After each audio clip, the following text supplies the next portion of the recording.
Welcome to the first installment of our introductory mix series. We're going to cover drums first and start off with an overview of how the kit was mic'd for our project track. But before we dive right in, let's reorient ourselves with our project track.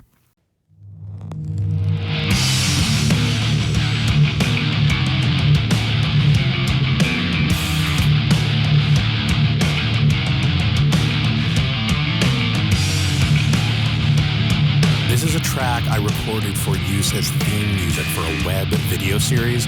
It's a pretty simple arrangement, drums, bass, 2 guitars, so a good case study to use as an intro to mixing.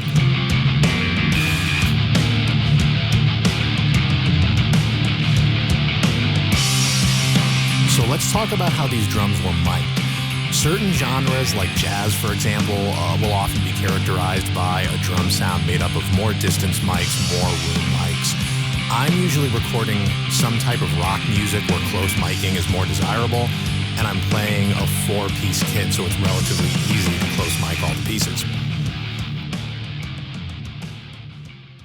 Moving around the kit, I've got an Audix i5 on the snare.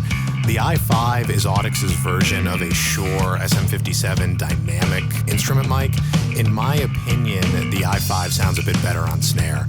I've got the capsule just about over the collar of the head at the edge of the rim, not quite parallel with the head, but at a slight downward angle, pretty much shooting straight across the surface of the head.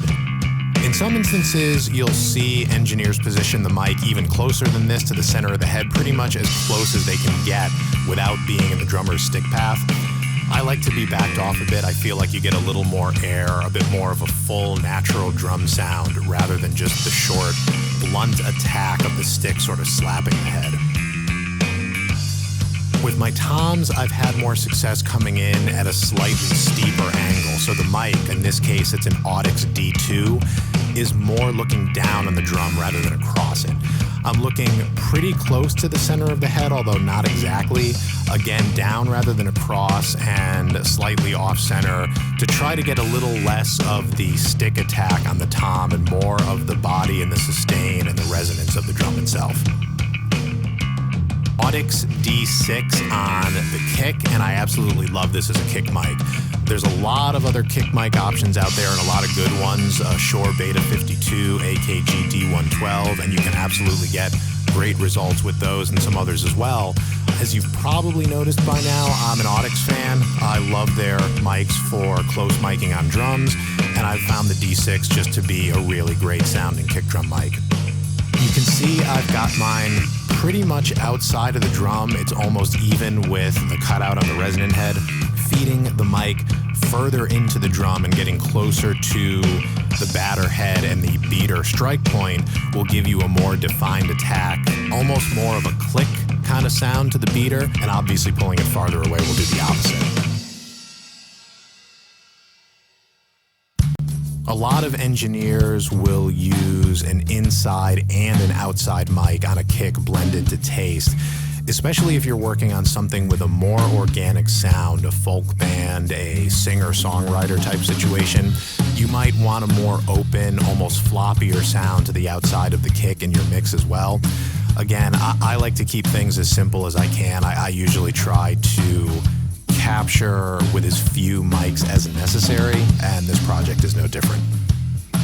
For overheads, I've got a pair of pencil condensers, SE Electronics 1As in this case, in an XY pattern centered over the kit.